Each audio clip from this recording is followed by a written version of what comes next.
ਹੱਥ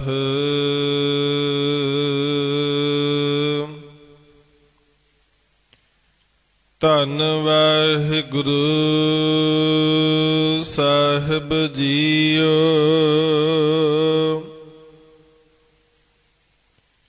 ਸ਼ਲੋਕ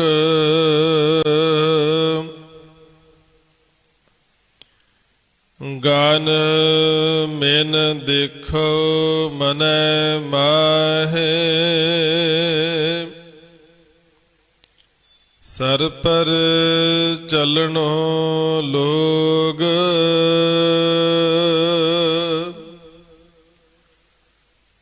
ਆਸ ਅਨਿਤ ਗੁਰਮੁਖ ਮਿਟੈ,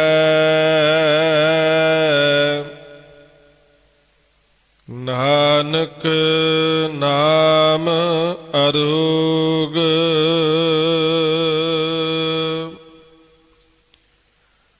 ਗਾਨ ਮਿਨ ਦੇਖੋ ਮਨੈ ਮਾਹੇ, ਸਰ ਪਰ ਚਲਣੋ ਲੋਗ।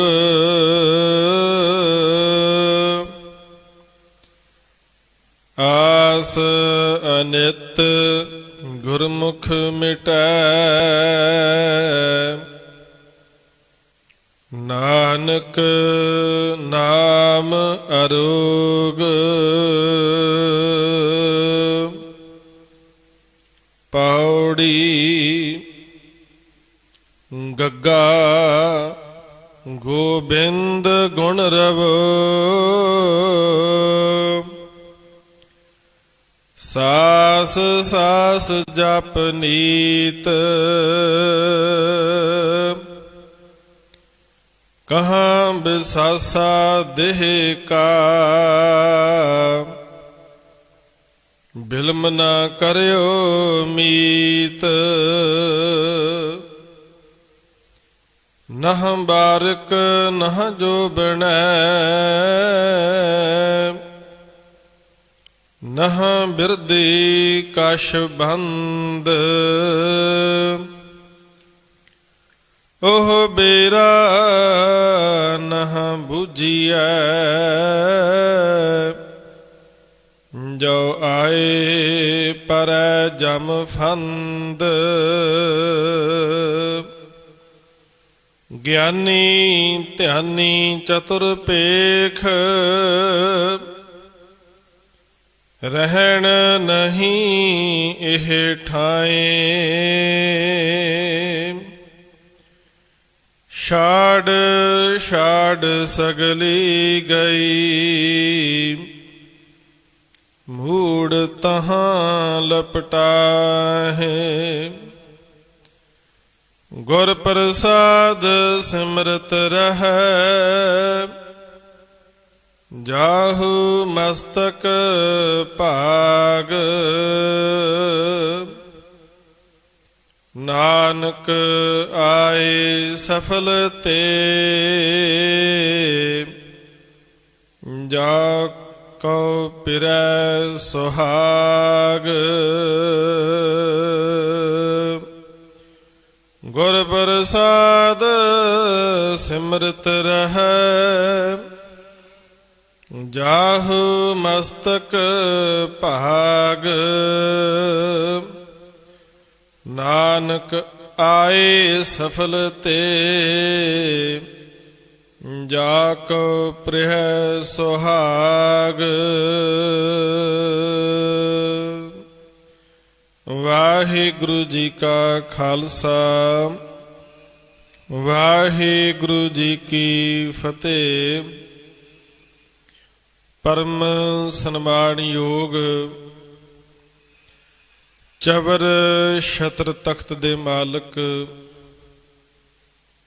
ਗਰੀਬ ਨਵਾਜ ਸਤਿਗੁਰੂ ਗੁਰੂ ਗ੍ਰੰਥ ਸਾਹਿਬ ਸੱਚੇ ਪਾਤਸ਼ਾਹ ਸਤਿਗੁਰਾਂ ਦੀ ਪਾਵਨ ਪਵਿੱਤਰ ਮੁਕੱਦਸ ਹਜ਼ੂਰੀ ਵਿੱਚ ਅੰਮ੍ਰਿਤ ਵੇਲੇ ਦੀਵਾਨਾਂ ਦੀਆਂ ਹਾਜ਼ਰੀਆਂ ਭਰ ਕੇ ਸਤਿਗੁਰਾਂ ਦੀ ਪਵਿੱਤਰ ਬਾਣੀ ਆਸਾ ਦੀ ਵਾਰ ਦਾ ਕੀਰਤਨ ਸਰਵਨ ਕਰ ਰਹੇ ਗੁਰੂ ਸਵਾਰਿਓ, ਸਤਿਗੁਰਾਂ ਦੀ ਮਹਾਨ ਕਿਰਪਾ ਰਹਿਮਤ ਦੇ ਸਦਕਾ ਅੰਮ੍ਰਿਤ ਵੇਲੇ ਸਤਿਗੁਰਾਂ ਦੇ ਮੁਬਾਰਕ ਚਰਨਾਂ ਵਿੱਚ ਜੁੜ ਬੈਠਣ ਦਾ ਸੁਭਾਗ ਸਮਾਂ ਪ੍ਰਾਪਤ ਹੋਇਆ ਹੈ। ਆਓ ਸਾਧ ਸੰਗਤ, ਜਿੱਥੇ ਆਪਾਂ ਪਵਿੱਤਰ ਬਾਣੀ ਦਾ ਕੀਰਤਨ ਸਰਵਨ ਕੀਤਾ ਹੈ, ਉੱਥੇ ਕੁਝ ਸਮਾਂ ਗੁਰਬਾਣੀ ਦੀ ਚੱਲ ਰਹੀ ਲੜੀਵਾਰ ਵਿਚਾਰ ਦੇ ਨਾਲ ਆਪਣੀਆਂ ਮਨ ਬਿਰਤੀਆਂ ਨੂੰ ਜੋੜਨਾ ਹੈ। ਆਓ ਸਮੁੱਚੀ ਸੰਗਤ ਵਿਚਾਰਾਂ ਦੀ ਆਰੰਭਤਾ ਤੋਂ ਪਹਿਲਾਂ ਰਸਨਾ ਪਵਿੱਤਰ ਕਰਦਿਆਂ ਹੋਇਆ ਸਾਰੇ ਹੀ ਜਪੋ ਸਤਨਾਮ ਸ੍ਰੀ ਵਾਹਿਗੁਰੂ। ਸਤਨਾਮ ਸ੍ਰੀ ਵਾਹਿਗੁਰੂ।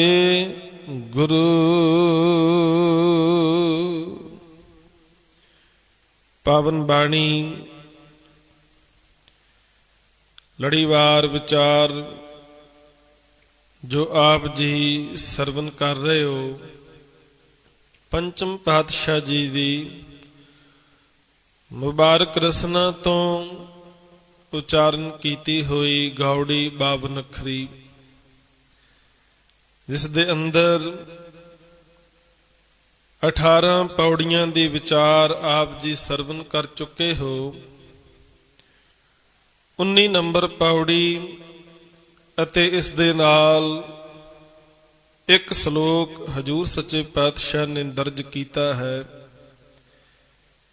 ਇਸ ਦੀ ਵਿਚਾਰ ਦੀ ਸਾਂਝ ਅੱਜ ਆਪਾਂ ਕਰਨੀ ਹੈ। ਸ਼ਲੋਕ ਗਣ ਮਿਣ ਦੇਖੋ ਮਨੈ ਮਾਹੇ, ਸਰ ਪਰ ਚਲਣੋ ਲੋਗ, ਆਸ ਅਨਿਤ ਗੁਰਮੁਖ ਮਿਟੈ ਨਾਨਕ ਨਾਮ ਅਰੋਗ।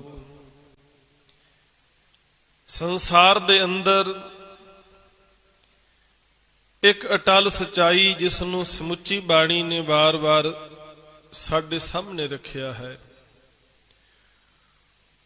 ਉਹ ਅਟਲ ਸਚਾਈ ਕੀ ਹੈ? ਜੋ ਉਪਜਿਓ ਸੋ ਬਿਨਸ ਹੈ। ਜੋ ਵੀ ਚੀਜ਼ ਸੰਸਾਰ ਦੇ ਵਿੱਚ ਪੈਦਾ ਹੋਈ ਹੈ, ਉਹਦਾ ਅੰਤ ਵੀ ਹੋਣਾ ਹੈ। ਪਰ ਉਹ ਆਜ ਕੈ ਕਾਲ, ਹਰ ਇੱਕ ਚੀਜ਼ ਦਾ ਸਮਾਂ ਸਾਧ ਸੰਗਤ ਨਿਸ਼ਚਿਤ ਹੈ। ਇੱਕ ਨਿਸ਼ਚਿਤ ਸਮੇਂ ਦੇ ਵਿੱਚ ਹਰ ਇੱਕ ਜੀਵ ਜਿਹੜਾ ਹੈ ਉਹ ਜ਼ਿੰਦਗੀ ਜਿਉ ਰਿਹਾ ਹੈ, ਤੇ ਜਿਸ ਵੇਲੇ ਉਹ ਸਮਾਂ ਪੂਰਾ ਹੋ ਜਾਂਦਾ ਹੈ, ਉਸ ਵੇਲੇ ਇਸ ਸੰਸਾਰ ਤੋਂ ਜਾਣਾ ਹੀ ਪੈਂਦਾ ਹੈ। ਬਾਣੀ ਨੇ ਇਹ ਅਟਲ ਸਚਾਈ ਸਾਡੇ ਸਾਹਮਣੇ ਰੱਖੀ ਹੈ। ਜੋ ਉਪਜਿਓ ਸੋ ਬਿਨਸ ਹੈ, ਪਰੋ ਆਜ ਕੈ ਕਾਲ, ਨਾਨਕ ਹਰ ਗੁਣ ਗਾਏ ਲੇ, ਛਾੜ ਸਗਲ ਜੰਜਾਲ। ਤੇ ਇਸੇ ਤਰ੍ਹਾਂ ਪਾਵਨ ਬਾਣੀ ਜਦੋਂ ਆਪਾਂ ਪੜ੍ਹਦੇ ਹਾਂ, ਉੱਥੇ ਹਜੂਰ ਨੇ ਰਹਿਮਤ ਕੀਤੀ, ਜਨਮੰ ਤਾਂ ਮਰਨੰ। ਜੇ ਜਨਮ ਦੀ ਗੱਲ ਆਪਾਂ ਕਰਾਂਗੇ ਤਾਂ ਨਾਲ ਮੌਤ ਵੀ ਹੈ। ਜੋ ਚੀਜ਼ ਪੈਦਾ ਹੋਈ ਉਹਦਾ ਅੰਤ ਵੀ ਹੋਣਾ ਹੈ। ਜਿਸ ਵੇਲੇ ਆਪਾਂ ਕੋਈ ਵੀ ਮੈਡੀਸਨ ਖਰੀਦ ਕੇ ਲਿਆਉਂਦੇ ਆ ਤੇ ਆਪਾਂ ਉਹਦੇ ਉੱਪਰ ਡੇਟ ਜਿਹੜੀ ਹੈ ਚੰਗੀ ਤਰ੍ਹਾਂ ਵੇਖਦੇ ਹਾਂ ਕਿ ਇਹ ਕਦੋਂ ਤਿਆਰ ਹੋਈ ਹੈ। ਇਸ ਦਵਾਈ ਦੀ ਐਕਸਪਾਇਰੀ ਡੇਟ ਕੀ ਹੈ, ਕਿਤੇ ਇਹ ਐਕਸਪਾਇਰ ਤੇ ਨਹੀਂ ਹੋ ਗਈ। ਇਸੇ ਤਰ੍ਹਾਂ ਹੋਰ ਬਹੁਤ ਸਾਰੇ ਡੱਬਾ ਬੰਦ ਜਿਹੜੇ ਖਾਣ ਵਾਲੀਆਂ ਚੀਜ਼ਾਂ ਨੇ, ਉਹਦੇ ਉੱਪਰ ਲਿਖਿਆ ਹੁੰਦਾ ਹੈ ਵੀ best before 2 month 4 month 1 year 2 year। ਉਹਦੇ ਉੱਪਰ ਲਿਖ ਦਿੱਤਾ ਜਾਂਦਾ ਵੀ ਇੰਨੇ ਸਮੇਂ ਤੱਕ ਹੀ ਇਹ ਠੀਕ ਰਹਿਣਗੀਆਂ, ਉਸ ਤੋਂ ਬਾਅਦ ਐਕਸਪਾਇਰ ਹੋ ਜਾਣਗੀਆਂ, ਖਾਣ ਯੋਗ ਨਹੀਂ ਰਹਿਣਗੀਆਂ। ਤੋ ਜਿੰਨੀਆਂ ਵੀ ਵਸਤੂਆਂ ਮਨੁੱਖ ਨੇ ਆਪ ਬਣਾਈਆਂ ਨੇ, ਸਾਨੂੰ ਪਤਾ ਹੈ ਕਦੋਂ ਅਸੀਂ ਬਣਾਈਆਂ ਤੇ ਕਦੋਂ ਇਹਨਾਂ ਨੇ ਐਕਸਪਾਇਰ ਹੋਣਾ ਹੈ। ਉਹਨਾਂ ਦੇ ਉੱਪਰ ਅਸੀਂ ਉਹ ਤਰੀਕ ਪਹਿਲਾਂ ਹੀ ਲਿਖ ਦਿੱਤੀ, ਐਕਸਪਾਇਰੀ ਤਰੀਕ। ਇਸੇ ਤਰ੍ਹਾਂ ਸਾਧ ਸੰਗਤ ਮਨੁੱਖ ਵੀ ਸੰਸਾਰ ਤੇ ਆਇਆ ਤੇ ਇਹਦੀ ਵੀ ਐਕਸਪਾਇਰੀ ਡੇਟ ਜਿਹੜੀ ਹੈ ਉਹ ਨਾਲ ਹੀ ਲਿਖੀ ਹੋਈ ਆਈ ਹੈ, ਪਰ ਸਾਨੂੰ ਪਤਾ ਨਹੀਂ ਉਹ ਤਰੀਕ ਕਿਹੜੀ ਹੈ, ਉਹ ਸਮਾਂ ਕਿਹੜਾ ਹੈ, ਉਹ ਵਾਰ ਕਿਹੜਾ, ਮਹੀਨਾ ਕਿਹੜਾ, ਸਾਲ ਕਿਹੜਾ, ਸਾਨੂੰ ਇਸ ਗੱਲ ਦਾ ਪਤਾ ਨਹੀਂ ਹੈ। ਸਾਨੂੰ ਤੇ ਉਸ ਦਿਨ ਹੀ ਪਤਾ ਲੱਗਦਾ ਹੈ ਜਦੋਂ ਭੌਰ ਉਡਾਰੀ ਮਾਰ ਜਾਂਦਾ ਹੈ ਤੇ ਆਪਾਂ ਕਹਿੰਨੇ ਕਿ ਫਲਾਣਾ ਸਿਉਂ ਪੂਰਾ ਹੋ ਗਿਆ ਜਾਂ ਚੱਲ ਵਸਿਆ, ਅਲਵਿਦਾ ਕਹਿ ਗਿਆ, ਚਲਾਣਾ ਕਰ ਗਿਆ, ਡੈਥ ਹੋ ਗਈ। ਉਸ ਦਿਨ ਸਾਨੂੰ ਪਤਾ ਲੱਗਦਾ ਹੈ ਤੇ ਫਿਰ ਉਸ ਵਿਅਕਤੀ ਦੀ ਤਸਵੀਰ ਜਿਹੜੀ ਹੈ ਬਣਾਈ ਜਾਂਦੀ, ਉਸ ਤਸਵੀਰ ਦੇ ਥੱਲੇ ਉਹਦੀ ਐਕਸਪਾਇਰੀ ਡੇਟ ਜਿਹੜੀ ਹੈ ਲਿਖ ਦਿੱਤੀ ਜਾਂਦੀ ਕਿ ਇਸ ਦਿਨ ਐਕਸਪਾਇਰ ਹੋਇਆ ਸੀ, ਪਰ ਉਸ ਤੋਂ ਪਹਿਲਾਂ ਕਿਸੇ ਨੂੰ ਵੀ ਪਤਾ ਨਹੀਂ ਕਿ ਕਿਸ ਦਿਨ ਜ਼ਿੰਦਗੀ ਦਾ ਅੰਤ ਹੋਣਾ ਹੈ, ਕਿਹੜਾ ਪਲ ਹੈ, ਕਿਹੜੀ ਘੜੀ ਹੈ। ਪਰ ਹਜ਼ੂਰ ਕਹਿੰਦੇ ਵੀ ਇਸ ਗੱਲ ਤੋਂ ਆਪਾਂ ਕੋਈ ਵੀ ਮੁਨਕਰ ਨਹੀਂ ਹੋ ਸਕਦੇ। ਹਰ ਇੱਕ ਮਨੁੱਖ ਜਿਹੜਾ ਸੰਸਾਰ ਤੇ ਆਇਆ ਉਹਨੇ ਚਲੇ ਜਾਣਾ ਹੈ। ਗਣ ਮਿਣ ਦੇਖੋ ਮਨੈ ਮਾਹੇ। ਹਜ਼ੂਰ ਕਹਿੰਦੇ ਮਨ ਵਿੱਚ ਕਦੇ ਇਸ ਚੀਜ਼ ਦੀ ਵਿਚਾਰ ਕਰਕੇ ਵੇਖੋ, ਕਦੇ ਗਿਣ ਕੇ ਵੇਖੋ, ਮਿਣ ਕੇ ਵੇਖੋ, ਇਸ ਚੀਜ਼ ਦੀ ਵਿਚਾਰ ਕਰੋ, ਸੋਚੋ। ਸਰ ਪਰ ਚਲਣੋ ਲੋਗ, ਲੋਗ ਦਾ ਭਾਵ ਹੈ ਦੁਨੀਆ, ਸੰਸਾਰ। ਸਰ ਪਰ ਦਾ ਅਰਥ ਹੈ ਆਖਰਕਾਰ ਇੱਕ ਨਾ ਇੱਕ ਦਿਨ ਚਲੇ ਜਾਣਾ ਹੈ। ਕਿਸੇ ਦੀ ਉਮਰ ਵੱਡੀ ਹੋ ਸਕਦੀ ਹੈ, ਕਿਸੇ ਦੀ ਉਮਰ ਛੋਟੀ ਹੈ। ਤੁਸੀਂ ਵੇਖੋਗੇ ਕਈ ਵੇਰਾਂ ਬਜ਼ੁਰਗਾਂ ਦੀ ਉਮਰ 100 ਸਾਲ ਤੋਂ ਉੱਪਰ ਹੋ ਜਾਂਦੀ ਹੈ। 100 ਸਾਲ ਤੋਂ ਵੱਡੀ ਉਮਰ ਵਾਲੇ ਬਜ਼ੁਰਗ ਵੀ ਸੰਸਾਰ ਦੇ ਵਿੱਚ ਤੁਹਾਨੂੰ ਮਿਲ ਜਾਣਗੇ। ਤੇ ਕਈ ਵੇਰਾਂ ਇਉਂ ਵੀ ਕਹਾਣੀ ਬਣਦੀ ਹੈ ਕਿ ਬੱਚਾ ਅਜੇ ਮਾਂ ਦੇ ਗਰਭ ਤੋਂ ਉਹਨੇ ਜਨਮ ਹੀ ਲਿਆ ਹੈ, ਜਨਮ ਲੈਣ ਤੋਂ ਉਪਰੰਤ ਉਹਦੀ ਮੌਤ ਹੋ ਜਾਂਦੀ ਹੈ। ਤੇ ਕਈ ਵੇਰਾਂ ਇਸ ਤਰ੍ਹਾਂ ਦੇ ਹਾਲਾਤ ਵੀ ਬਣ ਜਾਂਦੇ ਨੇ ਕਿ ਮਾਂ ਦੇ ਗਰਭ ਦੇ ਵਿੱਚ ਹੀ ਬੱਚੇ ਦੀ ਮੌਤ ਹੋ ਜਾਂਦੀ ਹੈ, ਅਜੇ ਸੰਸਾਰ ਤੇ ਆਇਆ ਹੀ ਨਹੀਂ, ਸੰਸਾਰ ਤੇ ਆਉਣ ਤੋਂ ਪਹਿਲਾਂ ਹੀ ਉਹਦੀ ਮੌਤ ਹੋ ਗਈ। ਇੰਨਾ ਕੀ ਸਮਾਂ ਮਿਲਿਆ ਸੀ ਉਹਨੂੰ। ਤਾਂ ਸਤਿਗੁਰੂ ਕਹਿੰਦੇ ਨੇ ਸੰਸਾਰ ਦੇ ਅੰਦਰ ਆਏ ਹੋਏ ਜੀਵ ਲੋੜ ਤੋਂ ਵੱਧ ਇਛਾਵਾਂ, ਖਾਹਿਸ਼ਾਂ ਜਿਹੜੀਆਂ ਨੇ ਮਨ ਵਿੱਚ ਲੈ ਕੇ ਸੰਸਾਰ ਦੇ ਵਿੱਚ ਵਿਚਰਦੇ ਨੇ, ਲੋੜ ਤੋਂ ਵੱਧ। ਗੁਰੂ ਅੰਗਦ ਸਾਹਿਬ ਜੀ ਦਾ ਇੱਕ ਬੜਾ ਪਿਆਰਾ ਸ਼ਲੋਕ। ਗੁਰੂ ਅੰਗਦ ਸਾਹਿਬ ਮਹਾਰਾਜ ਕਹਿਣ ਲੱਗੇ, ਜੇ ਕਿਤੇ ਮਨੁੱਖ ਨੇ ਸਫ਼ਰ ਤੇ ਜਾਣਾ ਹੋਵੇ, ਸਫ਼ਰ ਤੇ ਜਾ ਕੇ ਕੇਵਲ ਇੱਕ ਹੀ ਰਾਤ ਜਿਹੜੀ ਹੈ ਉੱਥੇ ਬਤੀਤ ਕਰਨੀ ਹੋਵੇ, ਤੇ ਆਪਾਂ ਕੀ ਕਹਿੰਦੇ ਆ ਕਿ ਮੈਂ ਸਫ਼ਰ ਤੇ ਚੱਲਿਆ, ਕੇਵਲ ਇੱਕ ਹੀ ਰਾਤ ਬਤੀਤ ਕਰਨੀ ਹੈ, ਇਸ ਕਰਕੇ ਬਹੁਤਾ ਸਮਾਨ ਜਿਹੜਾ ਇਕੱਠਾ ਕਰਨ ਦੀ ਲੋੜ ਨਹੀਂ। ਆਪਾਂ ਕਹਿੰਦੇ ਆ 4 ਪ੍ਰਸ਼ਾਦੇ ਪੱਲੇ ਬੰਨ ਲਈਏ ਤੇ ਇੱਕ ਜਿਹੜਾ ਸੂਟ ਨਾਲ ਲੈ ਲਈਏ, ਪ੍ਰਸ਼ਾਦਾ ਪਾਣੀ ਛਕਾਂਗੇ, ਇੱਕ ਰਾਤ ਬਤੀਤ ਕਰਾਂਗੇ, ਅਗਲੇ ਦਿਨ ਵਾਪਸ ਆ ਜਾਣਾ ਹੈ। ਇੱਕ ਰਾਤ ਬਤੀਤ ਕਰਨੀ ਹੋਵੇ ਮਨੁੱਖ ਨੇ ਤੇ ਮਨੁੱਖ ਸੂਟ ਕੇਸ ਜਿਹੜੇ ਨੇ ਉਹ ਭਰ ਲਵੇ, ਬੈਗ ਭਰ ਲਵੇ, ਬਹੁਤ ਸਾਰੇ ਪਦਾਰਥ ਨਾਲ ਇਕੱਠੇ ਕਰ ਲਵੇ, ਤੇ ਲੋਕ ਉਹਨੂੰ ਕਹਿਣਗੇ ਤੂੰ ਤੇ ਕਮਲਾ ਹੈ, ਤੂੰ ਕੋ ਉੱਥੇ ਮਹੀਨਿਆਂ ਬੱਧੀ ਨਹੀਂ ਰਹਿਣਾ, ਕੇਵਲ ਇੱਕ ਹੀ ਰਾਤ ਬਤੀਤ ਕਰਨੀ ਹੈ, ਤੇ ਜਿੰਨਾ ਕੁ ਸਮਾਨ ਤੈਨੂੰ ਜ਼ਰੂਰੀ ਹੈ ਓਨਾ ਹੀ ਲੈ ਕੇ ਜਾ, ਐਵੇਂ ਨਾ ਪੰਡਾ ਬੰਨੀ ਫਿਰ। ਤੇ ਸਿਆਣਾ ਮਨੁੱਖ ਉਸੇ ਨੂੰ ਕਿਹਾ ਜਾਂਦਾ ਹੈ ਜਿਹੜਾ ਕੇਵਲ ਕੁਝ ਜ਼ਰੂਰੀ ਸਮਾਨ ਲੈ ਕੇ ਜਾਵੇ ਤੇ ਰਾਤ ਬਤੀਤ ਕਰਕੇ ਵਾਪਸ ਆ ਜਾਏ।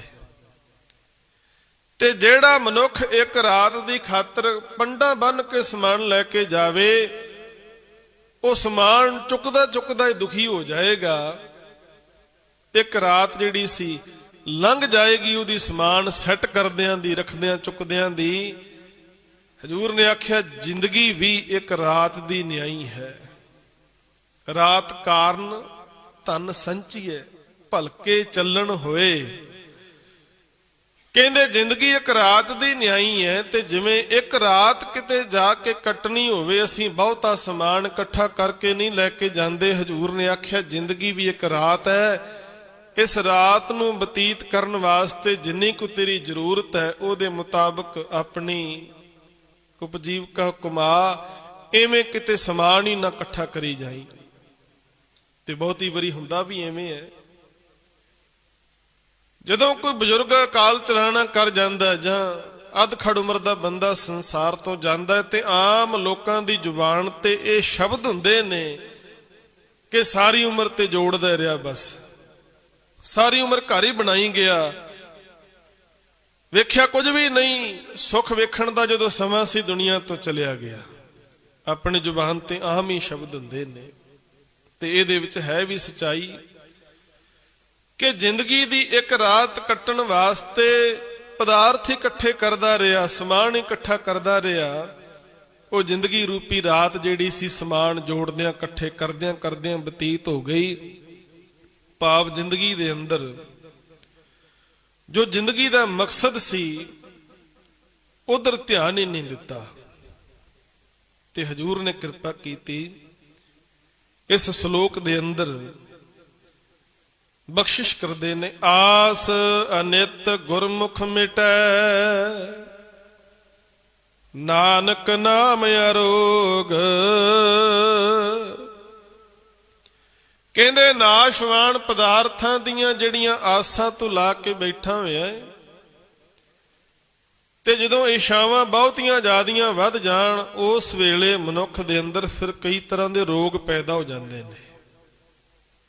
ਮਨੁੱਖ ਦੇ ਅੰਦਰ ਰੋਗ, ਬਹੁਤੀਆਂ ਜ਼ਿਆਦੀਆਂ ਇਛਾਵਾਂ ਵੱਧ ਗਈਆਂ, ਵਾਸ਼ਨਾਵਾਂ ਵੱਧ ਗਈਆਂ, ਕਾਮਨਾਵਾਂ ਵੱਧ ਗਈਆਂ।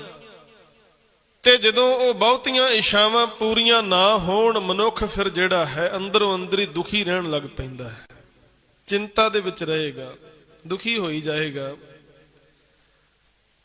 ਉਹ ਚਿੰਤਾ ਹੀ ਸਭ ਤੋਂ ਵੱਡੇ ਰੋਗ ਬਣ ਕੇ ਸਾਹਮਣੇ ਆਉਂਦੇ ਨੇ। ਤੇ ਇੱਥੇ ਕਹਿੰਦੇ ਨੇ ਗੁਰਮੁਖ, ਕਹਿੰਦੇ ਗੁਰੂ ਦੀ ਚਰਨੀ ਲੱਗਿਆਂ, ਆਸ ਅਨਿਤ ਗੁਰਮੁਖ ਮਿਟੈ। ਗੁਰੂ ਦੀ ਰਾਹੀਂ ਤੇਰੀਆਂ ਉਹ ਇਛਾਵਾਂ ਜਿਹੜੀਆਂ ਨੇ ਮਿੱਥਿਆ ਪਦਾਰਥਾਂ ਨੂੰ ਇਕੱਠੇ ਕਰਨ ਦੀਆਂ, ਉਹ ਮਿਟ ਸਕਦੀਆਂ ਨੇ। ਨਾਨਕ ਨਾਮ ਅਰੋਗ। ਤੂੰ ਪਰਮੇਸ਼ਰ ਦੀ ਬੰਦਗੀ ਵਿੱਚ ਜੁੜ ਕੇ ਇਹਨਾਂ ਚਿੰਤਾਵਾਂ ਤੋਂ ਮੁਕਤ ਹੋ ਸਕਦਾ ਹੈ, ਜੇ ਤੂੰ ਯਤਨ ਕਰੇ। ਪਰ ਇੱਧਰ ਬੰਦਾ ਧਿਆਨ ਦਿੰਦਾ ਹੀ ਨਹੀਂ। ਬੰਦੇ ਦੀ ਸਾਰੀ ਦੌੜ ਤੇ ਇਸੇ ਚੀਜ਼ ਵਿੱਚ ਲੱਗੀ ਹੋਈ ਹੈ ਕਿ ਮੈਂ ਸਾਰਾ ਕੁਝ ਇਕੱਠਾ ਕਰ ਲਵਾਂ, ਸਭ ਕੁਝ ਦਾ ਮਾਲਕ ਬਣ ਜਾਵਾਂ। ਇਸੇ ਦੌੜ ਦੇ ਵਿੱਚ ਲੱਗਿਆ ਹੋਇਆ ਮਨੁੱਖ ਫਿਰ ਹਜ਼ਾਰਾਂ ਲੋਕਾਂ ਨੂੰ ਬੇਘਰ ਕਰ ਦੇਵੇਗਾ। ਉਹ ਕਹੇਗਾ 1000 ਲੋਕ ਭਾਵੇਂ ਲੱਖਾਂ ਲੋਕ ਜਿਹੜੇ ਨੇ ਬੇਘਰ ਹੋ ਜਾਣ, ਪਰ ਮੇਰਾ ਮਹਿਲ ਜਿਹੜਾ ਸਭ ਤੋਂ ਵੱਡਾ ਹੋਣਾ ਚਾਹੀਦਾ ਹੈ। ਸੌਣਾ ਤੇ ਇੱਕ ਕਮਰੇ ਵਿੱਚ ਹੀ ਹੈ ਨਾ, ਸੌਣ ਵਾਸਤੇ ਤੇ ਇੱਕੋ ਹੀ ਬੈੱਡ ਚਾਹੀਦਾ ਹੈ ਨਾ। ਪਰ ਮਨੁੱਖ ਦੀਆਂ ਇਛਾਵਾਂ ਇੰਨੀਆਂ ਵੱਧ ਗਈਆਂ, ਕਹਿੰਦਾ ਮੇਰੀ ਕੋਠੀ ਵਿੱਚ ਸੈਂਕੜੇ ਬੈੱਡਰੂਮ ਹੋਣੇ ਚਾਹੀਦੇ ਨੇ, ਇੰਨਾ ਵੱਡਾ ਹਾਲ ਹੋਣਾ ਚਾਹੀਦਾ, ਏਡੇ ਏਡੇ ਵੱਡੇ ਸੋਫੇ ਚਾਹੀਦੇ ਨੇ, ਇੰਨੇ ਬਾਥਰੂਮ ਚਾਹੀਦੇ ਨੇ। ਰਹਿਣਾ ਤੇ ਕਮਰੇ ਵਿੱਚ ਹੀ ਹੈ। ਖਾਣਾ ਤੇ ਸੀਮਤ ਹੈ, 2-4 ਪ੍ਰਸ਼ਾਦੇ ਬੰਦਾ ਛਕੇਗਾ, ਇਸ ਤੋਂ ਵੱਧ ਕੇ ਹੋਰ ਕੁਝ ਜ਼ਿਆਦਾ ਛਕ ਲਏਗਾ ਖਾਣ ਵਾਲੇ ਪਦਾਰਥ। ਪਰ ਮਨੁੱਖ ਦੀ ਭੁੱਖ ਇੰਨੀ ਵੱਧ ਗਈ, ਹਜ਼ਾਰਾਂ ਲੋਕਾਂ ਦੇ ਮੂੰਹ ਚੋਂ ਰੋਟੀ ਖੋਹ ਲੈਣੀ ਚਾਹੁੰਦਾ ਮਨੁੱਖ। ਇਸੇ ਕਰਕੇ ਤੁਸੀਂ ਰੋਜ਼ ਖਬਰਾਂ ਵਿੱਚ ਸੁਣਦੇ ਹੋ ਕਿ ਚੰਦ ਲੋਕ ਜਿਹੜੇ ਨੇ ਉਹ ਦੇਸ਼ ਦਾ ਸਾਰਾ ਸਰਮਾਇਆ ਆਪਣੇ ਹੱਥ ਵਿੱਚ ਕਰ ਲੈਣਾ ਚਾਹੁੰਦੇ ਨੇ। ਇਸ ਕਰਕੇ ਉਹਦਾ ਵਿਰੋਧ ਕਰਦਿਆਂ ਹੋਇਆਂ ਲੱਖਾਂ ਲੋਕ ਜਿਹੜੇ ਨੇ ਸੜਕਾਂ ਤੇ ਬੈਠੇ ਹੋਏ ਨੇ, ਸੈਂਕੜੇ ਲੋਕ ਆਪਣੀਆਂ ਜਾਨਾਂ ਗਵਾ ਚੁੱਕੇ ਨੇ, ਪਰ ਕਿਸੇ ਦਾ ਧਿਆਨ ਨਹੀਂ ਜਾ ਰਿਹਾ ਇੱਧਰ। ਬਸ ਇੱਕੋ ਜਿੱਦ ਫੜੀ ਹੋਈ ਹੈ ਕਿ ਚੰਦ ਬੰਦੇ ਜਿਹੜੇ ਨੇ ਉਹਨਾਂ ਦੇ ਹੱਥ ਵਿੱਚ ਸਾਰੀ ਵਾਗਡੋਰ ਆ ਜਾਏ। ਉਹਦੇ ਕਰਕੇ ਭਾਵੇਂ ਲੱਖਾਂ ਲੋਕ ਬੇਘਰ ਹੋ ਜਾਣ, ਲੱਖਾਂ ਲੋਕ ਉਹਨਾਂ ਦੇ ਮੂੰਹ ਵਿੱਚ 2 ਟਾਈਮ ਦਾ ਪ੍ਰਸ਼ਾਦਾ ਭਾਵੇਂ ਨਾ ਪਵੇ, ਪਰ ਚੰਦ ਬੰਦੇ ਜਿਹੜੇ ਉਹ ਸੋਚ ਕੇ ਬੈਠੇ ਨੇ ਕਿ ਸਾਰਾ ਕੁਝ ਅਸੀਂ ਆਪਣੇ ਹੱਥ ਵਿੱਚ ਹੀ ਕਰ ਲੈਣਾ ਹੈ, ਸਾਰੀ ਪਾਵਰ ਸਾਡੇ ਹੱਥ ਵਿੱਚ ਆ ਜਾਏ। ਪਰ ਹਜ਼ੂਰ ਨੇ ਕਿਰਪਾ ਕੀਤੀ, ਕਹਿੰਦੇ ਭਾਵੇਂ ਕੋਈ ਮਨੁੱਖ ਸਾਰੀ ਦੁਨੀਆ ਨੂੰ ਵੀ ਜਿੱਤ ਲਏ, ਸਾਰੇ ਪਦਾਰਥਾਂ ਦੇ ਢੇਰ ਲਾ ਲਵੇ, ਕਹਿੰਦੇ ਆਖਰੀ ਸਮੇਂ ਕੁਝ ਵੀ ਵਸਤੂ ਉਹਦੇ ਨਾਲ ਜਾਣ ਵਾਲੀ ਨਹੀਂ। ਇਸ ਪੌੜੀ ਦੇ ਵਿੱਚ ਹਜ਼ੂਰ ਨੇ ਸਮਝਾਇਆ, ਕਹਿੰਦੇ ਕਿਹੜੀ ਚੀਜ਼ ਨਾਲ ਲੈ ਕੇ ਜਾਏਗਾ। ਤੇ ਇਹੋ ਜਿਹੇ ਬੰਦੇ ਕੁਝ ਵੀ ਨਾਲ ਲੈ ਕੇ ਨਹੀਂ ਜਾਂਦੇ।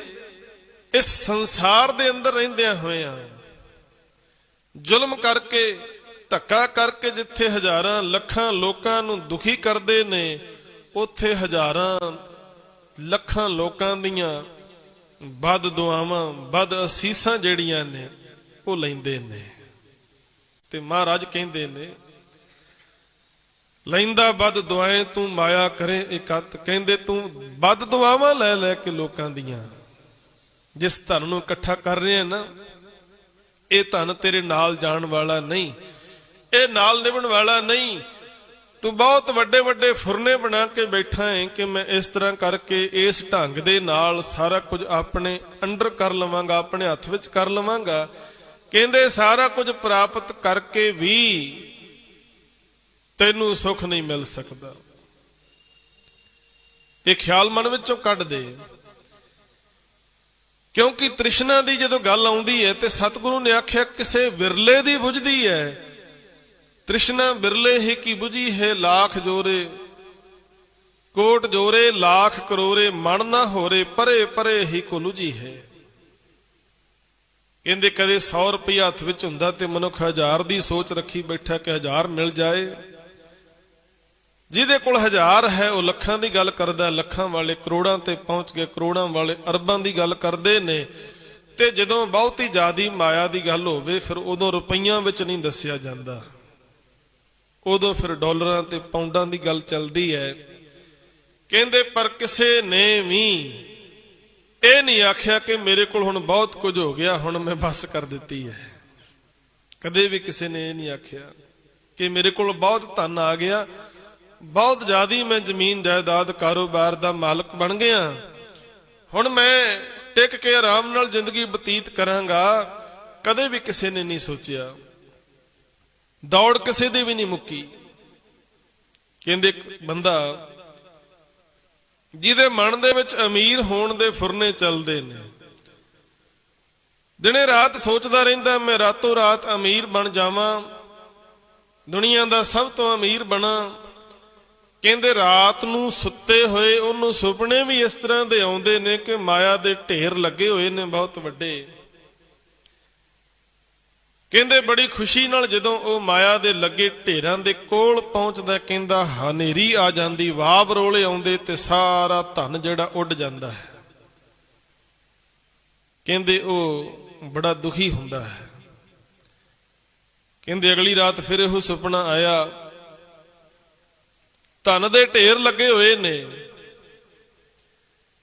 ਜਦੋਂ ਭੱਜ ਕੇ ਗਿਆ ਉਸ ਮਾਇਆ ਦੇ ਢੇਰ ਦੇ ਕੋਲ, ਬੜੀ ਤੇਜ਼ ਹਨੇਰੀ ਆਈ, ਝੱਖੜ ਝੁੱਲੇ, ਸਾਰੇ ਰੁਪਈਏ ਉੱਡ ਜਾਂਦੇ ਨੇ, ਇੱਕ ਵੀ ਪੈਸਾ ਉਹਦੇ ਹੱਥ ਵਿੱਚ ਨਹੀਂ ਆਉਂਦਾ। ਲਗਾਤਾਰ ਇਸ ਤਰ੍ਹਾਂ ਦੇ ਸੁਪਨੇ ਉਹਨੂੰ ਆ ਰਹੇ ਨੇ, ਬੜਾ ਦੁਖੀ ਤੇ ਪਰੇਸ਼ਾਨ ਰਹਿਣ ਲੱਗਾ। ਆਖਰਕਾਰ ਕਿਸੇ ਸਤਪੁਰਸ਼ ਦੇ ਕੋਲ ਗਿਆ। ਕਹਿੰਦਾ ਜੀ ਮਹਾਂਪੁਰਸ਼ੋ, ਮੈਂ ਬੜਾ ਦੁਖੀ ਹਾਂ, ਮੇਰੀ ਚਿੰਤਾ ਬੜੀ ਵੱਧ ਰਹੀ ਹੈ, ਮੇਰੀ ਸਮੱਸਿਆ ਦਾ ਹੱਲ ਕਰੋ। ਕਹਿੰਦੇ ਜੀ ਕੀ ਸਮੱਸਿਆ ਤੁਹਾਨੂੰ? ਕਹਿੰਦੇ ਜੀ ਮੈਨੂੰ ਰਾਤ ਨੂੰ ਸੁਪਨਾ ਆਉਂਦਾ ਹੈ ਕਿ ਮਾਇਆ ਦੇ ਢੇਰ ਲੱਗੇ ਹੋਏ ਨੇ, ਤੇ ਜਦੋਂ ਮੈਂ ਉਹਨਾਂ ਮਾਇਆ ਦੇ ਢੇਰਾਂ ਦੇ ਕੋਲ ਜਾ ਕੇ ਰੁਪਏ ਫੜਨ ਲੱਗਦਾ ਤੇ ਉਦੋਂ ਬੜੀ ਹਨੇਰੀ ਆ ਜਾਂਦੀ, ਵਾਵ ਰੋਲੇ ਆ ਜਾਂਦੇ, ਸਾਰੀ ਮਾਇਆ ਉੱਡ ਜਾਂਦੀ ਹੈ, ਮੇਰੇ ਹੱਥ ਨਹੀਂ ਆਉਂਦੀ। ਤੇ ਉਹ ਸਿਆਣੇ ਮਹਾਂਪੁਰਸ਼ ਕਹਿਣ ਲੱਗੇ ਵੀ ਕੋਈ ਗੱਲ ਨਹੀਂ, ਆਪਾਂ ਅਰਦਾਸ ਕਰਦੇ ਆਂ ਅਕਾਲ ਪੁਰਖ ਦੇ ਚਰਨਾਂ ਵਿੱਚ ਕਿ ਤੈਨੂੰ ਇਹੋ ਜਿਹੇ ਸੁਪਨੇ ਨਾ ਆਇਆ ਕਰਨ। ਜਦੋਂ ਇੰਨੀ ਗੱਲ ਮਹਾਂਪੁਰਸ਼ਾਂ ਨੇ ਕਹੀ, ਉਹ ਕਹਿੰਦਾ ਜੇ ਅਰਦਾਸ ਕਰਨੀ ਤਾਂ ਇਹ ਕਰੋ ਕਿ ਇਹੋ ਜਿਹੇ ਸੁਪਨੇ ਤਾਂ ਰੋਜ਼ ਹੀ ਆਇਆ ਕਰਨ, ਪਰ ਹਵਾ ਨਾ ਆਇਆ ਕਰੇ, ਸਾਰਾ ਕੰਮ ਤੇ ਹਵਾ ਹੀ ਖਰਾਬ ਕਰਦੀ ਹੈ। ਮਾਇਆ ਦੇ ਸੁਪਨੇ ਤੇ ਰੋਜ਼ ਆਉਣ, ਧਨ ਦੇ ਸੁਪਨੇ ਤੇ ਰੋਜ਼ ਆਉਣ, ਪਰ ਹਵਾ ਨਾ ਆਵੇ, ਹਵਾ ਸਾਰਾ ਕੰਮ ਵਿਗਾੜ ਦਿੰਦੀ ਹੈ। ਜੇ ਹਵਾ ਨਾ ਆਵੇ ਤੇ ਸਾਰੀ ਮਾਇਆ ਦੀ ਢੇਰ ਜਿਹੜੇ ਲੱਗੇ ਨੇ ਉਹਦਾ ਮਾਲਕ ਤੇ ਮੈਂ ਹੀ ਬਣ ਜਾਵਾਂਗਾ, ਸਾਰੀ ਮਾਇਆ ਮੈਨੂੰ ਮਿਲ ਜਾਣੀ। ਸੋ ਇਹ ਹਾਲਾਤ ਜਿਹੜੇ ਨੇ ਸਭ ਲੋਕਾਂ ਦੇ ਬਣੇ ਹੋਏ ਨੇ, ਦਿਨੇ ਰਾਤ ਮਾਇਆ ਦੇ ਸੁਪਨੇ ਲੈ ਰਹੇ ਨੇ, ਰਾਤੋਂ ਰਾਤ ਕਿਵੇਂ ਅਮੀਰ ਹੋ ਜਾਈਏ ਇਹ ਸੁਪਨੇ ਲੈ ਰਹੇ ਨੇ। ਤੇ ਹਜ਼ੂਰ ਨੇ ਆਖਿਆ ਜ਼ਿੰਦਗੀ ਦੀ ਇਹ ਰਾਤ ਨੂੰ ਬਤੀਤ ਕਰਨ ਦੇ ਲਈ ਇਹਨੇ ਅਡੰਬਰ ਬੰਦਾ ਕਰ ਰਿਹਾ ਹੈ, ਇਹਨੇ ਪਾਪੜ ਵੇਲੀ ਜਾਂਦਾ ਹੈ, ਪਤਾ ਨਹੀਂ ਕੀ ਕੁਝ ਕਰ ਰਿਹਾ ਹੈ। ਤੇ ਸਤਿਗੁਰੂ ਕਹਿੰਦੇ ਕਦੇ ਸੋਚ ਕੇ ਵੇਖੋ, ਵਿਚਾਰ ਕੇ ਵੇਖੋ, ਇੱਕ ਨਾ ਇੱਕ ਦਿਨ ਇਸ ਸੰਸਾਰ ਨੂੰ ਛੱਡ ਕੇ ਜਾਣਾ ਹੈ। ਤੇ ਜਿਸ ਵੇਲੇ ਜਾਵਾਂਗੇ ਉਸ ਵੇਲੇ ਜਿਨ੍ਹਾਂ ਪਦਾਰਥਾਂ ਦੀ ਖਾਤਰ ਕਈ ਲੋਕਾਂ ਦੇ ਗਲ ਵੱਢ ਦਿੱਤੇ, ਕਈਆਂ ਨਾਲ ਹਰਾਮਖੋਰੀ ਕੀਤੀ, ਪਾਪ ਕੀਤੇ, ਕਹਿੰਦੇ ਉਹ ਕੋਈ ਵੀ ਚੀਜ਼ ਜਿਹੜੀ ਹੈ ਤੁਹਾਡਾ ਸਾਥ ਨਹੀਂ ਦੇਵੇਗੀ। ਗੁਰੂ ਦੇ ਚਰਨਾਂ ਵਿੱਚ ਜੁੜ ਕੇ ਇਸ ਮਿੱਥਿਆ ਪਦਾਰਥਾਂ ਦੇ ਮੋਹ ਤੋਂ ਅਸੀਂ ਬਚ ਸਕਦੇ ਹਾਂ। ਅੱਗੇ ਪੌੜੀ ਦੇ ਵਿੱਚ ਹਜ਼ੂਰ ਕਿਰਪਾ ਕਰ ਰਹੇ ਨੇ, ਗੱਗਾ ਗੋਬਿੰਦ ਗੁਣ ਰਵੋ, ਸਾਸ ਸਾਸ ਜਪ ਨੀਤ। ਗੱਗਾ ਅੱਖਰ ਤੇ ਗੱਗੇ ਅੱਖਰ ਦੀ ਰਾਹੀਂ ਉਪਦੇਸ਼ ਹਜ਼ੂਰ ਜੀ ਬਖਸ਼ਿਸ਼ ਕਰ ਰਹੇ ਨੇ, ਗੋਬਿੰਦ ਗੁਣ ਰਵੋ, ਸਾਸ ਸਾਸ ਜਪ ਨੀਤ। ਕਹਿੰਦੇ ਹੈ ਭਾਈ, ਨਾਸ਼ਵਾਨ ਪਦਾਰਥਾਂ ਦੇ ਮੋਹ ਤੋਂ ਜੇ ਬਚਣਾ ਚਾਹੁੰਦੇ ਹਾਂ ਤੇ ਰਸਨਾ ਦੇ ਨਾਲ ਗੋਬਿੰਦ ਪ੍ਰਭੂ ਦੇ ਗੁਣ ਜਿਹੜੇ ਨੇ ਉਹ ਨਿਤ ਹੀ ਗਾਈਏ, ਹਰ ਸਾਹ ਸਾਹ ਦੇ ਨਾਲ ਉਹਨੂੰ ਚੇਤੇ ਕਰਦੇ ਰਹੀਏ। ਕਹਾਂ ਬਿਸਾਸਾ ਦੇਹ ਕਾ, ਬਿਲਮ ਨਾ ਕਰਿਓ ਮੀਤ। ਤੇ ਹਜ਼ੂਰ ਨੇ ਫਿਰ ਚੇਤਾਵਨੀ ਵੀ ਦਿੱਤੀ ਨਾਲ, ਕਹਿੰਦੇ ਇਸ ਦੇਹੀ ਦਾ ਕੋਈ ਭਰੋਸਾ ਨਹੀਂ, ਕਿਹੜਾ ਸਾਹ ਸਾਡਾ ਜ਼ਿੰਦਗੀ ਦਾ ਅਖੀਰ ਹੋ ਜਾਣੀ ਹੈ। ਇਸ ਕਰਕੇ ਬਿਲਮ ਦਾ ਅਰਥ ਹੈ ਦੇਰੀ ਕਰਨੀ, ਵਿਲੰਬ ਦਾ ਅਰਥ ਦੇਰੀ ਕਰਨੀ। ਕਹਿੰਦੇ ਬਿਲਮ ਨਾ ਕਰਿਓ, ਦੇਰੀ ਨਾ ਕਰਿਓ। ਉਸ ਪਿਆਰੇ ਵਾਹਿਗੁਰੂ ਨੂੰ ਯਾਦ ਕਰੋ, ਰਸਾਂ ਦੇ ਨਾਲ ਸਿਮਰਦੇ ਰਹੋ। ਨਹ ਬਾਰਕ ਨਹ ਜੋਬਣੈ, ਨਹ ਬਿਰਦੀ ਕਛ ਬੰਦ। ਕਹਿੰਦੇ ਨਾ ਤੇ ਕੋਈ ਬੱਚਾ ਤੇ ਨਾ ਹੀ ਕੋਈ ਜਵਾਨ ਤੇ ਨਾ ਹੀ ਕੋਈ ਬੁਢਾਪਾ। ਕਹਿੰਦੇ ਮੌਤ ਕਿਸੇ ਵੇਲੇ ਵੀ ਆ ਸਕਦੀ ਹੈ। ਇਹ ਤੇ ਸਾਡੇ ਤਕਾਜ਼ੇ ਹਨ ਕਿ ਜੇ ਬੱਚਾ ਹੈ ਜੀ ਫਿਰ ਜਵਾਨ ਹੋਏਗਾ, ਫਿਰ ਬੁੱਢਾ ਹੋਏਗਾ, ਫਿਰ ਮੌਤ ਆਏਗੀ। ਕਹਿੰਦੇ ਇਸ ਗੱਲ ਦੀ ਕੋਈ ਗਰੰਟੀ ਨਹੀਂ, ਕੋਈ ਵੀ ਗਰੰਟੀ ਨਹੀਂ। ਬਾਲੇ ਬੂਢੇ ਤਰੁਣੇ ਭਈਆ ਸਭ ਹੂੰ ਜਮ ਲੈ ਜਾਈ ਹੈ। ਕਹਿੰਦੇ ਭਾਵੇਂ ਬੱਚਾ ਹੋਵੇ, ਭਾਵੇਂ ਕੋਈ ਜਵਾਨ ਹੈ, ਭਾਵੇਂ ਕੋਈ ਬੁੱਢਾ, ਕਹਿੰਦੇ ਗਰੰਟੀ ਨਹੀਂ ਹੈ। ਮੌਤ ਕਿਸੇ ਵੇਲੇ ਕਿਸੇ ਨੂੰ ਵੀ ਆ ਸਕਦੀ ਹੈ। ਉਹ ਬੇਰਾ ਨਹ ਬੂਝੀਐ, ਜੋ ਆਏ ਪਰ ਜਮ ਫੰਦ। ਬੇਰਾ ਦਾ ਮਤਲਬ ਹੈ ਵੇਲਾ। ਉਹ ਬੇਰਾ ਨਹ ਬੂਝੀਐ, ਕਹਿੰਦੇ ਉਸ ਵੇਲੇ ਦਾ ਕਿਸੇ ਨੂੰ ਵੀ ਪਤਾ ਨਹੀਂ, ਕਿਸੇ ਨੂੰ ਨਹੀਂ ਪਤਾ। ਜੋ ਆਏ ਪਰੇ ਜਮ ਫੰਦ। ਜਦੋਂ ਜਮਾਂ ਨੇ ਫਾਹੀ ਗਲ ਵਿੱਚ ਤੇਰੇ ਪਾ ਲੈਣੀ ਹੈ, ਉਸ ਵੇਲੇ ਦਾ ਕਿਸੇ ਨੂੰ ਵੀ ਪਤਾ ਨਹੀਂ। ਇਹ ਤੇ ਬੰਦਾ ਬਾਅਦ ਵਿੱਚ ਸੋਚਦਾ ਹੈ ਨਾ, ਵੀ ਜੇ ਪਹਿਲਾਂ ਪਤਾ ਹੁੰਦਾ ਤੇ ਇਸ ਪਾਸੇ ਨਾ ਹੀ ਜਾਂਦੇ, ਜੇ ਪਹਿਲਾਂ ਪਤਾ ਹੁੰਦਾ ਆਹ ਕੰਮ ਨਾ ਕਰਦੇ। ਪਰ ਅਸਲ ਵਿੱਚ ਪਤਾ ਕਿਸੇ ਨੂੰ ਵੀ ਨਹੀਂ ਹੁੰਦਾ ਵੀ ਕਿਸ ਪਾਸੇ, ਕਿਸ ਥਾਂ ਤੇ ਜ਼ਿੰਦਗੀ ਦਾ ਅੰਤ ਹੋਣਾ ਹੈ, ਕਦੋਂ ਜਮਾਂ ਨੇ ਮੌਤ ਰੂਪੀ ਡੰਡਾ ਆ ਕੇ ਸਿਰ ਵਿੱਚ ਮਾਰ ਦੇਣਾ। ਕਹਿੰਦੇ ਉਹ ਵੇਲੇ ਦਾ ਕਿਸੇ ਨੂੰ ਵੀ ਪਤਾ ਨਹੀਂ। ਤੇ ਵੈਸੇ ਵੇਖਿਆ ਜਾਏ ਹਰ ਇੱਕ ਬੰਦੇ ਦੀ ਕੋਸ਼ਿਸ਼ ਹੁੰਦੀ ਹੈ ਮੈਂ ਮੌਤ ਤੋਂ ਬਚ ਜਾਵਾਂ, ਪਰ ਸਤਿਗੁਰੂ ਕਹਿੰਦੇ ਅਜੇ ਤੱਕ ਬਚਿਆ ਕੋਈ ਨਹੀਂ। ਇਹ ਗੱਲ ਦੀ ਵੀ ਗਰੰਟੀ ਹੈ। ਮਿਥਿਹਾਸ ਨੂੰ ਪੜ੍ਹੀਏ ਤੇ ਜੇ ਸਤਜੁਗ ਦੀ ਗੱਲ ਕਰੀਏ ਨਾ, ਸਤਜੁਗ ਦੇ ਵਿੱਚ ਇੱਕ ਬਹੁਤ ਵੱਡਾ ਰਾਜਾ ਹੋਇਆ। ਕਹਿੰਦੇ ਉਹਨੇ ਜਪ ਤਪ ਕਰਕੇ ਨਾ ਇੱਕ ਵਰ ਲੈ ਲਿਆ ਵੀ ਮੇਰੀ ਕਦੇ ਵੀ ਮੌਤ ਨਾ ਹੋਵੇ, ਕਦੇ ਵੀ। ਜਦੋਂ ਵਰ ਮਿਲ ਗਿਆ ਵੀ ਤੇਰੀ ਕਦੇ ਮੌਤ ਨਹੀਂ ਹੋਵੇਗੀ, ਤਾਂ ਇੰਨਾ ਹੰਕਾਰ ਉਹਦੇ ਅੰਦਰ ਵੱਧ ਗਿਆ। ਕਹਿੰਦਾ ਹੁਣ ਮੈਂ ਰੱਬ ਬਣ ਗਿਆ, ਮੈਂ ਕਦੇ ਮਰਾਂਗਾ ਨਹੀਂ। ਲੋਕ ਕਹਿੰਦੇ ਵੀ ਕਿਉਂ ਤੂੰ ਮਰੇਂਗਾ ਕਿਉਂ ਨਹੀਂ? ਕਹਿੰਦੇ ਮੈਨੂੰ ਵਰ ਮਿਲ ਗਿਆ ਮੇਰੀ ਕਦੇ ਮੌਤ ਹੀ ਨਾ ਹੋਵੇ।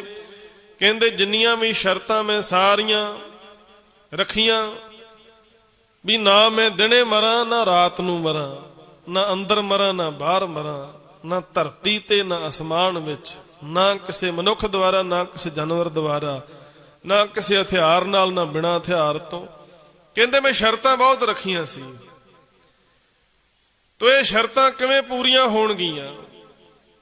ਇਹ ਸ਼ਰਤਾਂ ਕਹਿੰਦਾ ਪੂਰੀਆਂ ਹੋਣੀਆਂ ਹੀ ਨਹੀਂ ਕਿਸੇ ਤੋਂ, ਤੇ ਨਾ ਮੇਰੀ ਕਦੇ ਮੌਤ ਹੋਣੀ ਹੈ। ਹੁਣ ਸਾਧ ਸੰਗਤ ਇਹ ਸ਼ਰਤਾਂ ਪੂਰੀਆਂ ਕਰਕੇ ਉਹਨੂੰ ਮਾਰਿਆ ਗਿਆ। ਗੁਰਬਾਣੀ ਦੇ ਵਿੱਚ ਸਾਰਾ ਜ਼ਿਕਰ ਹਜੂਰ ਨੇ ਕਈ ਥਾਵਾਂ ਤੇ ਕੀਤਾ ਹੈ। ਜਦੋਂ ਹਰਨਾਕਸ਼ ਦੀ ਮੌਤ ਹੋਈ ਤੇ ਨਰ ਸਿੰਘ ਨੇ ਅੰਤ ਕੀਤਾ ਹਰਨਾਕਸ਼ ਦਾ, ਜਿਹੜੀਆਂ ਸ਼ਰਤਾਂ ਉਹ ਰੱਖੀ ਬੈਠਾ ਸੀ ਨਾ ਵੀ ਨਾ ਮੈਂ ਦਿਨੇ ਮਰਾਂ ਨਾ ਰਾਤ ਨੂੰ। ਕਹਿੰਦੇ ਨਾ ਉਦੋਂ ਦਿਨ ਸੀ ਨਾ ਰਾਤ ਸੀ। ਕਹਿੰਦੇ ਉਹਨੇ ਆਖਿਆ ਨਾ ਮੈਂ ਧਰਤੀ ਤੇ ਮਰਾਂ ਨਾ ਆਕਾਸ਼ ਤੇ ਨਰ ਸਿੰਘ ਨੇ ਨਾ ਉਹਨੂੰ ਆਕਾਸ਼ 'ਚ ਤੇ ਨਾ ਧਰਤੀ ਤੇ ਆਪਣੇ ਪੱਟਾਂ ਤੇ ਧਰ ਲਿਆ। ਜ਼ਮੀਨ ਤੋਂ ਉੱਚਾ ਹੈ, ਆਕਾਸ਼ ਤੋਂ ਨੀਵਾਂ। ਕਹਿੰਦੇ ਉਹਨੇ ਸ਼ਰਤ ਰੱਖੀ ਸੀ ਨਾ ਮੈਂ ਕਿਸੇ ਮਨੁੱਖ ਤੋਂ ਮਰਾਂ ਤੇ ਨਾ ਕਿਸੇ ਜਾਨਵਰ ਤੋਂ। ਹੁਣ ਨਰ ਸਿੰਘ ਜਿਸ ਦਾ ਧੜ ਮਨੁੱਖਾਂ ਵਾਲਾ ਏ ਤੇ ਮੂੰਹ ਜਿਹੜਾ ਸ਼ੇਰ ਵਾਲਾ ਹੈ, ਉਹ ਨਾ ਹੀ ਮਨੁੱਖ ਹੈ ਨਾ ਹੀ ਕੋਈ ਜਾਨਵਰ ਹੈ। ਸ਼ਰਤ ਇਹ ਰੱਖੀ ਸੀ ਕਿ ਨਾ ਅੰਦਰ ਮਰਾਂ ਨਾ ਬਾਹਰ ਮਰਾਂ। ਉਹਨੇ ਫਿਰ ਦਹਲੀਜ਼ ਤੇ ਧਰ ਲਿਆ, ਨਾ ਹੀ ਅੰਦਰ ਸੀ ਨਾ ਬਾਹਰ ਸੀ। ਸ਼ਰਤ ਇਹ ਰੱਖੀ ਕਿ ਮੈਂ ਨਾ ਕਿਸੇ ਹਥਿਆਰ ਦੁਆਰਾ ਮਾਰਿਆ ਜਾਵਾਂ ਨਾ ਬਿਨਾਂ ਹਥਿਆਰ ਤੋਂ। ਨਰ ਸਿੰਘ ਨੇ ਨੌਹਾਂ ਦੇ ਨਾਲ ਹੀ ਉਹਨੂੰ ਖਤਮ ਕਰ ਦਿੱਤਾ।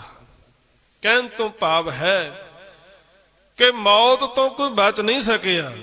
ਯਤਨ ਸਾਰਿਆਂ ਨੇ ਕੀਤੇ ਬਚੇ ਰਹੀਏ, ਮੌਤ ਸਾਡੇ ਨੇੜੇ ਨਾ ਆਵੇ। ਇਸੇ ਪ੍ਰਕਾਰ ਸਾਧ ਸੰਗਤ ਗੁਰਬਾਣੀ ਦੇ ਅੰਦਰ ਰਾਵਣ ਦੀ ਗੱਲ ਵੀ ਆਉਂਦੀ ਹੈ, ਜਿਹਨੇ ਅਮਰ ਹੋਣ ਦਾ ਵਰ ਪ੍ਰਾਪਤ ਕੀਤਾ ਸੀ ਕਿ ਮੇਰੀ ਕਦੇ ਮੌਤ ਨਾ ਹੋਵੇ, ਪਰ ਉਹਦਾ ਅੰਤ ਵੀ ਹੋ ਗਿਆ। ਉਹ ਵੀ ਆਪਣੇ ਸਾਰਿਆਂ ਦੇ ਸਾਹਮਣੇ ਹੈ। ਇਸੇ ਤਰ੍ਹਾਂ ਹਜੂਰ ਨੇ ਆਖਿਆ ਜਿਹੜੇ ਅਵਤਾਰੀ ਪੁਰਸ਼ ਜਿਨ੍ਹਾਂ ਨੂੰ ਲੋਕ ਭਗਵਾਨ ਕਹਿ ਕੇ ਪੂਜਦੇ ਸਨ, ਉਹ ਵੀ ਆਏ ਤੇ ਸਮੇਂ ਦੇ ਹਿਸਾਬ ਨਾਲ ਇਸ ਦੁਨੀਆ ਤੇ ਆਏ। ਜਿੰਨਾ ਜਿੰਨਾ ਸਮਾਂ ਕਿਸੇ ਨੂੰ ਮਿਲਿਆ ਸੀ ਚਲੇ ਗਏ। ਤੇ ਬਚਨ ਆਪਾਂ ਬਹੁਤ ਵਾਰੀ ਪੜ੍ਹਦੇ ਆਂ, ਰਾਮ ਗਇਓ ਰਾਵਣ ਗਇਓ ਜਾ ਕੋ ਬਾ ਪਰਿਵਾਰ। ਕਹਿੰਦੇ ਚਲੇ ਗਏ। ਤੇ ਸਤਿਗੁਰੂ ਨੇ ਬਾਣੀ ਦੇ ਅੰਦਰ ਹੋਰ ਬੜੀ ਕਮਾਲ ਦੀ ਗੱਲ ਆਖੀ। ਕਈ ਵਾਰੀ ਕਿਸੇ ਦੀ ਮੌਤ ਦੀ ਖਬਰ ਸੁਣ ਕੇ ਆਪਾਂ ਕਹਿੰਨੇ ਇਹ ਤੇ ਬੜੀ ਅਣਹੋਣੀ ਹੋਈ ਹੈ। ਅਣਹੋਣੀ, ਸਤਿਗੁਰੂ ਕਹਿੰਦੇ ਅਣਹੋਣਾ ਕੁਝ ਵੀ ਨਹੀਂ ਹੈ, ਇਹ ਤੇ ਹੋਣਾ ਹੀ ਸੀ। ਚਿੰਤਾ ਤਾ ਕੀ ਕੀਜੀਏ ਜੋ ਅਣਹੋਣੀ ਹੋਏ, ਇਹ ਮਾਰਗ ਸੰਸਾਰ ਕੋ ਨਾਨਕ ਥਿਰ ਨਹੀਂ ਕੋਏ। ਕਹਿੰਦੇ ਤੇ ਹੋਣਾ ਹੀ ਸੀ। ਇਹ ਕੁਝ ਤੇ ਵਾਪਰਨਾ ਹੀ ਸੀ। ਇਸ ਕਰਕੇ ਤੈਨੂੰ ਇਹ ਗੱਲ ਤਾਂ ਦਿਮਾਗ ਵਿੱਚ ਰੱਖਣੀ ਚਾਹੀਦੀ, ਚੇਤੇ ਰੱਖਣੀ ਚਾਹੀਦੀ ਹੈ ਕਿ ਮੌਤ ਜਿਹੜੀ ਹੈ ਕਿਸੇ ਵੀ ਪਲ ਆ ਸਕਦੀ ਹੈ। ਤੇ ਬਾਣੀ ਦੇ ਵਿੱਚ ਸਤਿਗੁਰੂ ਨੇ ਬੜੀਆਂ ਪਿਆਰੀਆਂ ਉਦਾਹਰਨਾਂ ਦਿੱਤੀਆਂ। ਹਰੀ ਨਾਹੀਂ ਡੱਡਰੀ ਪੱਕੀ ਵੱਡਰ ਹਾਰ, ਲੈ ਲੈ ਦਾਤ ਪਹੁਤਿਆ ਲਾਵੇ ਕਰ ਤਿਆਰ, ਜੇ ਹੋਆ ਹੁਕਮ ਕਰਸਾਨ ਦਾ ਤਾਂ ਲੁਣ ਮਿਣਿਆ ਖੇਤਾਰ। ਕਹਿੰਦੇ ਜ਼ਿਮੀਦਾਰ ਨੇ ਫਸਲ ਬੀਜੀ ਹੈ ਤੇ ਉਹਨੂੰ ਪੂਰਾ ਹੱਕ ਹੈ, ਉਹ ਭਾਵੇਂ ਪੱਕੀ ਵੱਢ ਲਵੇ, ਭਾਵੇਂ ਡੱਡਰੀ ਕਹਿੰਦੇ ਅੱਧ ਪੱਕੀ, ਤੇ ਉਹਦਾ ਜੀ ਕਰਦਾ ਭਾਵੇਂ ਕੱਚੀ ਵੱਢ ਲਵੇ। ਤੇ ਹੁੰਦਾ ਵੀ ਇਸੇ ਤਰ੍ਹਾਂ ਹੀ ਹੈ। ਹੁਣ ਕਣਕ ਬੀਜੀ ਹੈ ਤੇ ਕਈ ਵਾਰ ਪੱਠੇ ਘਟ ਜਾਣ, ਡੰਗਰਾਂ ਦਾ ਚਾਰਾ ਮੁੱਕ ਜਾਏ ਤੇ ਮਨੁੱਖ ਕੱਚੀ ਕਣਕ ਵੱਢ ਕੇ ਡੰਗਰਾਂ ਨੂੰ ਪਾ ਦਿੰਦਾ, ਕਹਿੰਦਾ ਕੋਈ ਗੱਲ ਨਹੀਂ ਹੁਣ ਚਾਰੇ ਦੀ ਘਾਟ ਹੈ। ਕੱਚੀ ਕਣਕ ਵੱਢ ਕੇ ਡੰਗਰਾਂ ਨੂੰ ਪਾ ਦਿੱਤੀ ਜਾਂਦੀ ਹੈ।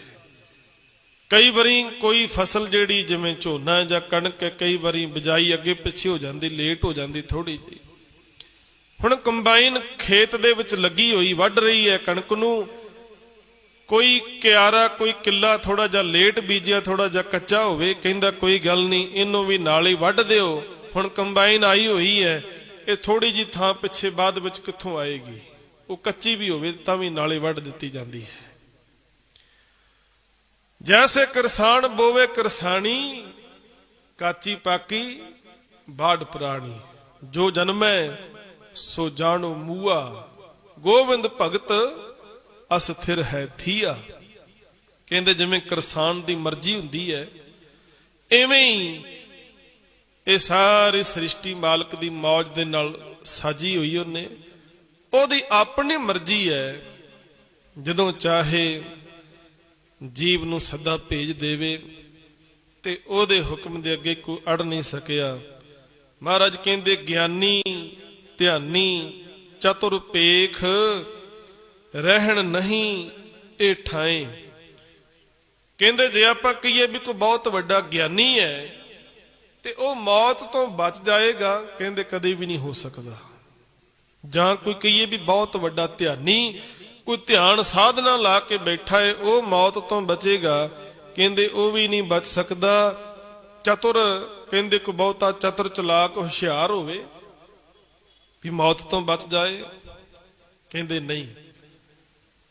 ਦੁਨੀਆ ਦੇ ਵਿੱਚ ਜਿੰਨਾ ਕੋਈ ਮਰਜ਼ੀ ਚਤੁਰ ਹੋਵੇ ਚਲਾਕ ਹੋਵੇ, ਚਾਹੇ ਕੋਈ ਬਹੁਤ ਵੱਡਾ ਗਿਆਨਵਾਨ ਗਿਆਨੀ ਪੁਰਸ਼ ਹੈ, ਜਾਂ ਕੋਈ ਬਹੁਤ ਧਿਆਨ ਸਾਧਨਾ ਕਰਨ ਵਾਲਾ ਧਿਆਨੀ ਹੈ, ਕਹਿੰਦੇ ਮੌਤ ਤੋਂ ਕੋਈ ਵੀ ਬਚ ਨਹੀਂ ਸਕਿਆ। ਰਹਿਣ ਨਹੀਂ ਇਹ ਠਾਏ, ਇੱਥੇ ਕਿਸੇ ਦਾ ਪੱਕਾ ਟਿਕਾਣਾ ਨਹੀਂ, ਕੋਈ ਵੀ ਬਚ ਨਹੀਂ ਸਕਦਾ। ਛਾੜ ਛਾੜ ਸਗਲੀ ਗਈ, ਮੂੜ ਤਹਾਂ ਲਪਟਾ ਹੈ। ਕਹਿੰਦੇ ਮੂਰਖ ਬੰਦਾ ਉਹਨਾਂ ਪਦਾਰਥਾਂ ਨੂੰ ਮੁੜ ਮੁੜ ਕੇ ਫੜਨ ਦੀ ਕੋਸ਼ਿਸ਼ ਕਰਦਾ ਹੈ, ਜਿਨ੍ਹਾਂ ਪਦਾਰਥਾਂ ਨੂੰ ਸਾਰੇ ਛੱਡ ਕੇ ਚਲੇ ਗਏ। ਸਾਰੇ ਜਿਨ੍ਹਾਂ ਪਦਾਰਥਾਂ ਨੂੰ ਸਾਡੇ ਸਾਹਮਣੇ ਵੇਂਦਿਆਂ ਵੇਂਦਿਆਂ ਲੋਕ ਛੱਡ ਕੇ ਗਏ ਨੇ, ਮੂੜ ਬੰਦਾ ਮੂਰਖ ਬੰਦਾ ਉਹਨਾਂ ਨੂੰ ਆਪਣੇ ਬਣਾਉਣ ਦੀ ਕੋਸ਼ਿਸ਼ ਕਰਦਾ ਰਹਿੰਦਾ ਹੈ ਕਿ ਮੈਂ ਆਪਣੇ ਬਣਾ ਲਵਾਂ।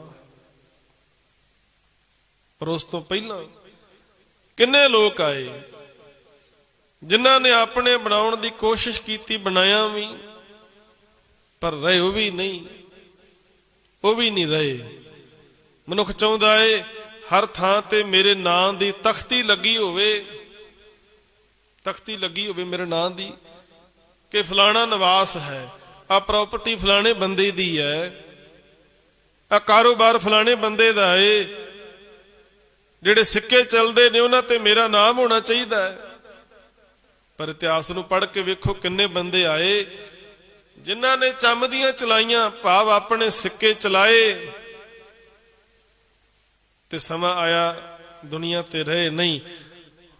ਅਗਲਾ ਰਾਜਾ ਆਏਗਾ, ਉਹਦੇ ਸਿੱਕੇ ਵੀ ਫੇਲ ਹੋ ਜਾਣੇ ਨੇ, ਉਹਦੀ ਕਰੰਸੀ ਫੇਲ, ਉਹਦੀ ਪ੍ਰਾਪਰਟੀ ਤੇ ਆਪਣਾ ਕਬਜ਼ਾ ਕਰ ਲਏਗਾ, ਆਪਣੇ ਨਾਂ ਦੀ ਤਖਤੀ ਲਾ ਦੇਗਾ, ਤੇ ਉਹ ਤੋਂ ਬਾਅਦ ਕੋਈ ਹੋਰ ਆਇਆ ਤੇ ਉਹਦਾ ਨਾਮ ਹੀ ਖਤਮ ਹੋ ਜਾਣਾ ਹੈ। ਇੱਥੇ ਕਿਸੇ ਦਾ ਵੀ ਨਹੀਂ ਰਿਹਾ। ਇਸ ਕਰਕੇ ਗੁਰੂ ਗੋਬਿੰਦ ਸਿੰਘ ਮਹਾਰਾਜ ਨੇ ਇੱਕ ਨਾਰਾ ਦਿੱਤਾ, ਇੱਕ ਜਕਾਰਾ ਦਿੱਤਾ ਖਾਲਸੇ ਨੂੰ। ਬਹੁਤੀ ਵਾਰੀ ਕੀ ਹੁੰਦਾ, ਜਦੋਂ ਕੋਈ ਜਿੱਤ ਜਾਂਦਾ, ਕਿਸੇ ਮੁਕਾਮ ਨੂੰ ਹਾਸਲ ਕਰ ਲੈਂਦਾ, ਉਹ ਕਹਿੰਦਾ ਸਾਰਾ ਕੁਝ ਮੈਂ ਕੀਤਾ ਹੈ। ਪਰ ਸਤਿਗੁਰੂ ਨੇ ਆਖਿਆ ਸੀ, ਵਾਹਿਗੁਰੂ ਜੀ ਕਾ ਖਾਲਸਾ ਵਾਹਿਗੁਰੂ ਜੀ ਕੀ ਫਤਿਹ। ਫਤਿਹ ਵਾਹਿਗੁਰੂ ਨੇ ਬਖਸ਼ੀ ਹੈ। ਜੇ ਖਾਲਸਾ ਰਾਜ ਕਾਇਮ ਹੋਇਆ ਤੇ ਪਹਿਲਾ ਖਾਲਸਾ ਰਾਜ ਕਾਇਮ ਕੀਤਾ ਬਾਬਾ ਬੰਦਾ ਸਿੰਘ ਬਹਾਦਰ ਨੇ, ਤੇ ਜਿਹੜੇ ਸਿੱਕੇ ਉਹਨਾਂ ਨੇ ਚਲਾਏ ਉੱਤੇ ਆਪਣਾ ਨਾਂ ਨਹੀਂ ਵਰਤਿਆ। ਉੱਥੇ ਵੀ ਵਾਹਿਗੁਰੂ ਦੀ ਗੱਲ ਕੀਤੀ, ਅਕਾਲ ਪੁਰਖ ਦੀ ਗੱਲ ਕੀਤੀ। ਦੇਗੋ ਤੇਗੋ ਫਤਿਹ ਨੁਸਰਤ ਬੇਦਰੰਗ ਯਾਫਤਜ ਨਾਨਕ ਗੁਰੂ ਗੋਬਿੰਦ ਸਿੰਘ। ਕਿ ਦੇਗ ਦੇ ਵਿੱਚ ਤੇ ਤੇਗ ਦੇ ਵਿੱਚ ਜੇ ਖਾਲਸੇ ਨੂੰ ਫਤਿਹ ਮਿਲੀ ਹੈ ਤਾਂ ਅਕਾਲ ਪੁਰਖ ਦੀ ਕਿਰਪਾ ਦੇ ਨਾਲ, ਗੁਰੂ ਨਾਨਕ ਤੇ ਗੁਰੂ ਗੋਬਿੰਦ ਸਿੰਘ ਦੀ ਮਿਹਰ ਦੇ ਨਾਲ ਮਿਲੀ ਹੈ ਫਤਿਹ। ਆਪਣਾ ਨਾਂ ਨਹੀਂ ਵਰਤਿਆ। ਸਦਾ ਅਕਾਲ ਪੁਰਖ ਪਰਮੇਸ਼ਰ ਦੀ ਓਟ ਲੈ ਕੇ ਇਸ ਸੰਸਾਰ ਦੇ ਵਿੱਚ ਵਿਚਰੇ ਨੇ। ਕਿਉਂਕਿ ਦੁਨੀਆ ਦੇ ਅੰਦਰ ਇੱਕ ਹੀ ਚੀਜ਼ ਕਾਇਮ ਰਹਿਣ ਵਾਲੀ ਹੈ, ਉਹ ਪਰਮੇਸ਼ਰ ਦਾ ਨਾਮ। ਤੇ ਸਤਿਗੁਰੂ ਬਾਣੀ ਵਿੱਚ ਵੀ ਕਹਿੰਦੇ ਨੇ, ਕਹਿੰਦੇ ਸਾਰਾ ਸੰਸਾਰ ਉਹਦੇ ਆਸਰੇ ਟਿਕਿਆ ਹੋਇਆ ਹੈ, ਨਾਮ ਦੇ ਆਸਰੇ। ਨਾਮ ਰਹਿਓ ਸਾਧੂ ਰਹਿਓ, ਰਹਿਓ ਗੁਰ ਗੋਬਿੰਦ। ਇਸ ਕਰਕੇ ਹਜੂਰ ਇੱਥੇ ਕਿਰਪਾ ਕਰ ਰਹੇ ਨੇ। ਕਹਿੰਦੇ ਗੁਰੂ ਦੀ ਕਿਰਪਾ ਦੇ ਨਾਲ ਇਸ ਸੰਸਾਰ ਦੇ ਅੰਦਰ ਉਹੀ ਮਨੁੱਖ ਪਰਮੇਸ਼ਰ ਨੂੰ ਸਿਮਰਦੇ ਨੇ ਜਿਨ੍ਹਾਂ ਦੇ ਮਸਤਕ ਦੇ ਭਾਗ ਜਾਗ ਪੈਂਦੇ ਨੇ। ਉਹ ਨਾਸ਼ਵਾਨ ਪਦਾਰਥਾਂ ਨੂੰ ਫਿਰ ਜੱਫੇ ਨਹੀਂ ਮਾਰਦੇ। ਗੁਰ ਪ੍ਰਸਾਦ ਸਿਮਰਤ ਰਹੈ ਜਾਹੂ ਮਸਤਕ ਭਾਗ। ਗੁਰੂ ਦੀ ਕਿਰਪਾ ਦੇ ਨਾਲ ਜਿਨ੍ਹਾਂ ਦੇ ਮਸਤਕ ਦੇ ਭਾਗ ਜਾਗੇ, ਉਹ ਪਰਮੇਸ਼ਰ ਦੀ ਯਾਦ ਵਿੱਚ ਜੁੜ ਗਏ। ਨਾਨਕ ਆਏ ਸਫਲ ਤੇ ਜਾ ਕੋ ਪ੍ਰੈ ਸੁਹਾਗ।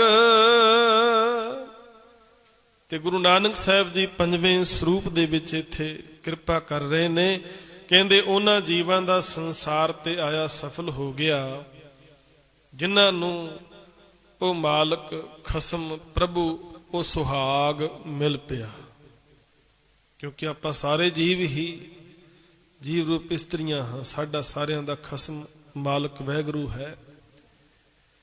ਕਹਿੰਦੇ ਜਿਹੜੇ ਸੰਸਾਰ ਵਿੱਚ ਰਹਿੰਦਿਆਂ ਹੋਇਆਂ ਗੁਰੂ ਦੀ ਕਿਰਪਾ ਸਦਕਾ ਨਿਰੰਕਾਰ ਨੂੰ ਚੇਤੇ ਰੱਖਦੇ ਸਦੀਵੀ, ਨਾਲ ਉਹਦਾ ਹੁਕਮ ਵੀ ਚੇਤੇ ਰੱਖਦੇ ਨੇ। ਘਰ ਘਰ ਇਹੋ ਪਹੁੰਚਾ ਸੱਦੜੇ ਨਿਤ ਪਵਨ।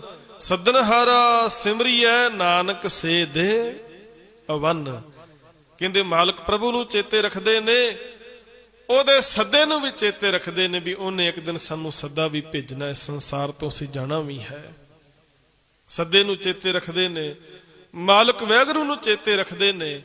ਕਹਿੰਦੇ ਉਸ ਸੰਸਾਰ ਦੇ ਵਿੱਚ ਫਿਰ ਬਹੁਤੇ ਖਿਲਾਰੇ ਨਹੀਂ ਖਿਲਾਰਦੇ, ਬਹੁਤੀਆਂ ਇਛਾਵਾਂ ਨਹੀਂ ਪਾਲਦੇ। ਰੱਬੀ ਹੁਕਮ ਦੇ ਵਿੱਚ ਉਹ ਅਕਾਲ ਪੁਰਖ ਦੇ ਭਾਣੇ ਵਿੱਚ ਰਹਿ ਕੇ ਉਹਦੀ ਯਾਦ ਵਿੱਚ ਜੁੜੇ ਰਹਿੰਦੇ ਨੇ ਤੇ ਉਹਦੇ ਸ਼ੁਕਰਾਨੇ ਵਿੱਚ ਜੁੜ ਕੇ ਆਪਣੇ ਜੀਵਨ ਨੂੰ ਸਫਲਾ ਕਰ ਲੈਂਦੇ ਨੇ। ਗੁਰੂ ਸਾਹਿਬ ਕਿਰਪਾ ਕਰਨ। ਆਪਾਂ ਵੀ ਸਾਰੇ ਗੁਰੂ ਕੇ ਚਰਨਾਂ ਵਿੱਚ ਇਹ ਅਰਦਾਸ ਕਰੀਏ, ਸਤਿਗੁਰੂ ਸਾਡੇ ਵੀ ਸਿਰ ਤੇ ਮਿਹਰ ਭਰਿਆ ਹੱਥ ਰੱਖਣ, ਸਾਡੇ ਵੀ ਮਸਤਕ ਦੇ ਭਾਗ ਜਾਗਣ। ਅਸੀਂ ਵੀ ਬਹੁਤੀਆਂ ਇਛਾਵਾਂ ਮੋਹ ਵਿੱਚੋਂ ਬਾਹਰ ਨਿਕਲ ਕੇ ਆਪਣੇ ਜੀਵਨ ਦੇ ਮਨੋਰਥ ਨੂੰ ਸਮਝਦਿਆਂ ਹੋਇਆਂ ਜਿਹੜਾ ਸਤਿਗੁਰੂ ਰੋਜ਼ ਹੋਕਾ ਮਾਰਦੇ ਨੇ, ਕਰੋ ਬੇਨੰਤੀ ਸੁਨੋ ਮੇਰੇ ਮੀਤਾ ਸੰਤ ਟਹਿਲ ਕੀ ਬੇਲਾ। ਇਹਾਂ ਖਾਟ ਚਲੋ ਹਰ ਲਾਹਾ ਆਗੇ ਬਸਨ ਸੁਹੇਲਾ। ਇਹਨਾਂ ਬਚਨਾਂ ਤੇ ਪਹਿਰਾ ਦੇ ਕੇ ਜੀਵਨ ਨੂੰ ਸਵਾਰਨਾ। ਗੁਰੂ ਕੇ ਚਰਨਾਂ ਵਿੱਚ ਅਰਦਾਸ ਕਰੀਏ, ਗੁਰਾ ਇੱਕ ਦੇ 부ਝਾਈ ਸਭਨਾ ਜੀਆਂ ਕਾ ਇੱਕ ਦਾਤਾ ਸੋ ਮੈਂ ਵਿਸਰ ਨਾ ਜਾਈ। ਇੰਨੀਆਂ ਬੇਨਤੀਆਂ ਪ੍ਰਵਾਨ ਕਰਨੀਆਂ। ਸਭਨਾਂ ਦਾ ਧੰਨਵਾਦ। ਹੋਈਆਂ ਭੁੱਲਾਂ ਨਾ ਚਿਤਾਰਨੀਆਂ, ਗੱਜ ਕੇ ਫਤਿਹ ਬੁਲਾਓ। ਵਾਹਿਗੁਰੂ ਜੀ ਕਾ ਖਾਲਸਾ, ਵਾਹਿਗੁਰੂ ਜੀ ਕੀ ਫਤਿਹ।